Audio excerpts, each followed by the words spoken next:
Hi guys! Nakarating na ako sa bahay dahil sinundo ako buulan. Tinalok ko na lang ako ng kapote niya kasi wala ako dalang payo.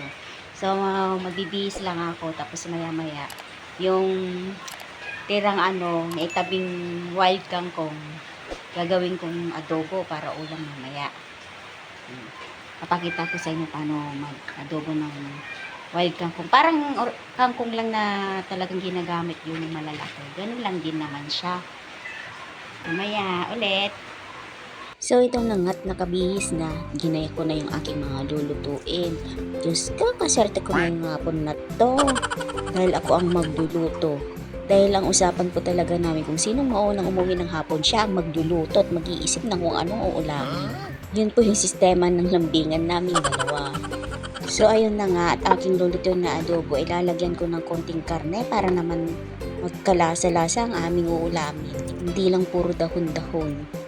Bagay healthy naman po siya pero kailangan talaga may konting pampalakas ng katawan. Pag puro dahon-dahon lang ay mabilis kang gutumin, lalo na paggabi. So ayan na nga, inayos ko na yung kanyang ingredients, bawang lang naman po yan, tsaka sibuyas. Simple lang ang luto pero masarap. Diba? Actually, kaninang umaga ko pa iniisip anong lulutuin ko sa hapon dahil alam ko ako mauunang umuwi. Umaga pa lang napipressure nga ako kakaisip kung ano ulamin sa hapon.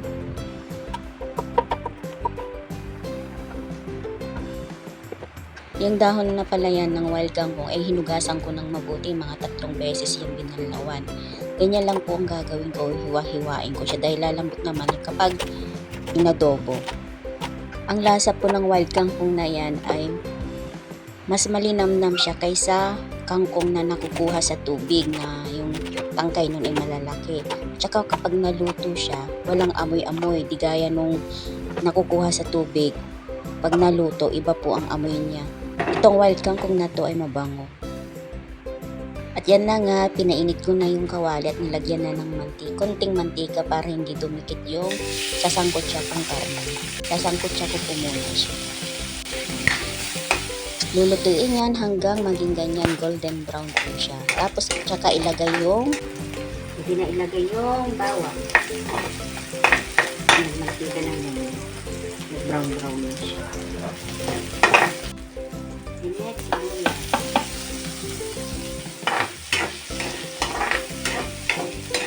Simple na lang po.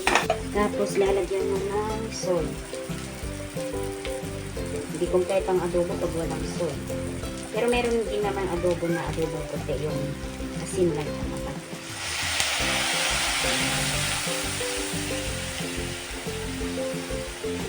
Pagkatansyahan lang po tayo.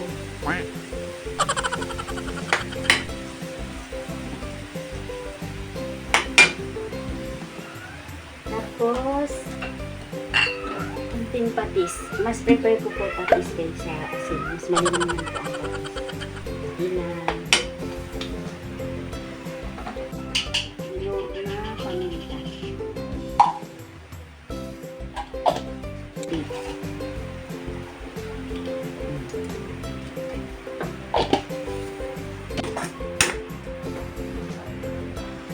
Tapos, lagyan mo ng konting suka.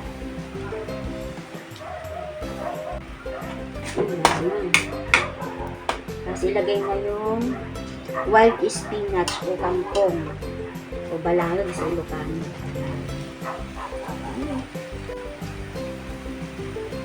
Naugasan kong mabuti yung bago hiniwa-hiwa, tapos hinugasan ulit bago ilagay. Para sure na malinis. Although malinis naman po yung pinagkuhanan namin dahil talagang sa bukid. Pinagtatamnan ng palay. Haluin lang po natin.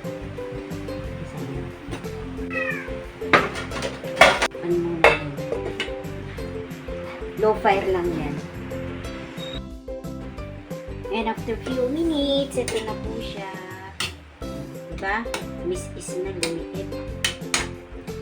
Kahit po yung ganita kanina. Tikman na po.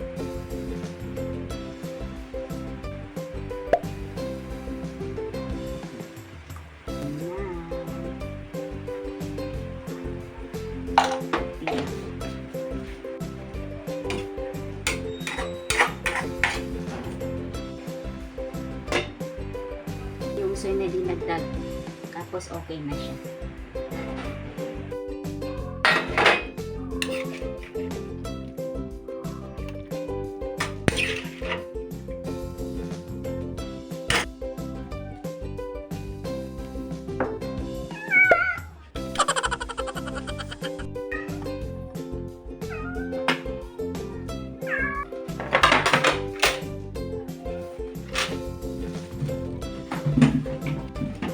Ito na ang adobong kangkong o wild spinach.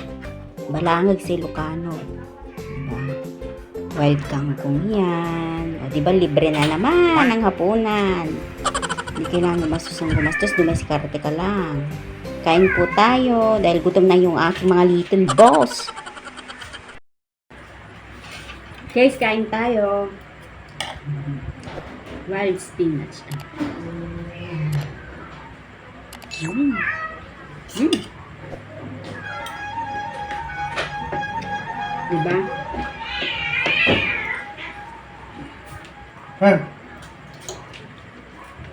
Sarap. Try yung manguha ng ganito kung meron ganito sa mga bukirin ninyo. Adobo. Sarap.